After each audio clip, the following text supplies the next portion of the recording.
All right, welcome back to Vicky 3 Academy. I'm Walker, and we're discussing another critical technology here. And this time it's going to be central planning. So, what is central planning? Why do I care about it? It's a level 4 society technology. So what that means is it's actually going to be kind of hard to get to. I think if you're generally following best practice in regards to research, I think you're going to prioritize the level 3 production technologies over the level 3 society technologies, except for a couple of them.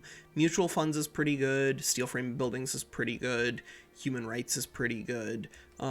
If you're doing a broad unification, pan-nationalism is pretty good. But like the level 3 production technologies are the things that are required to do like a real second industrial revolution, and that'll blow the doors off of your economy.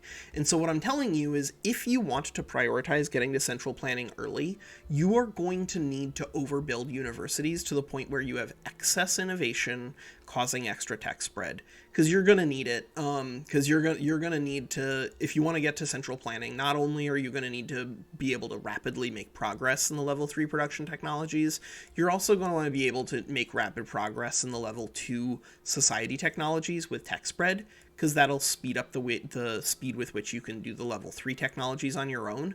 And, you know, there's some really, really, really good level 3 society techs, but what you're going to lead into here, central planning, it might be the best society technology, depending on what your goal is for your country. So what does central planning do? It does two things. It gets you telephone switchboards, which if you are trying to directly govern China or India or something like that, you probably are going to need telephone switchboards.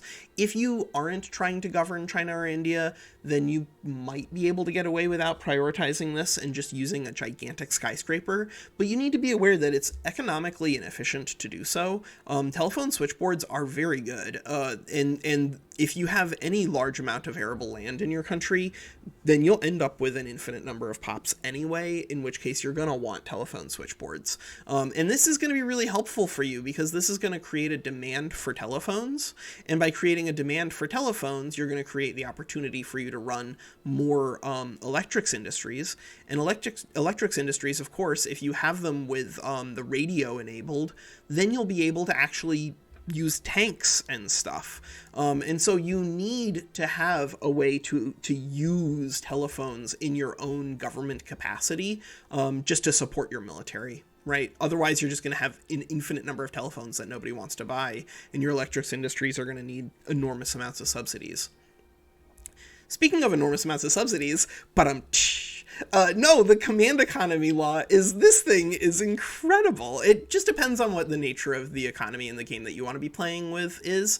But if you happen to have just an enormous number of pops sitting around because you govern India or China directly, plus 25% authority is going to let you run an extra big consumption tax or two.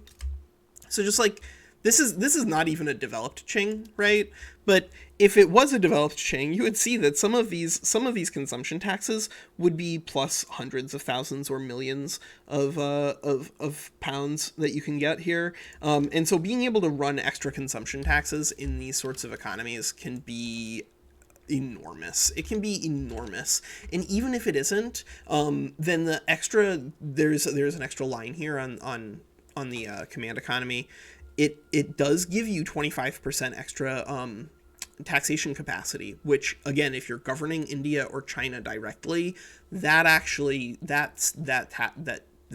text starts to matter in the mid to late game all of a sudden. Because if you have like 5 million pops in a state, then you don't need a lot of government administrations there in order to max taxation capacity. But if you have 15 million pops in a state, then you're going to need a lot more, in which case this is going to matter. So command economy is one of these things that, again, it's specialized. You do need to build a high base authority. You do need to make sure that you have enough pops to get good value out of the extra consumption taxes, as well as the taxation capacity. But if you do, then this thing may very well be the strongest late game economic law for you, depending on what the goals and nature of your economy is. You're also going to have access to leading to mass surveillance, but mass surveillance, I think, largely is a nonsense tech. Militarized police force, I think, is terrible. Increasing mortality on your own pops is just like, what are you doing? I understand that nominally the goal here is to like eliminate radicals over time, but boy, there are considerably better ways to eliminate radicals than using militarized police force on them. But just because the things that lead out of central planning are bad doesn't mean that central planning itself is. This is a great technology, if only because it supports a late game military by giving you a way to buy telephones and thereby support radio production, as well as giving you access to one of the strongest economic laws in the game. Okay, that's Walker, and that is a wrap on central planning. All right, take care.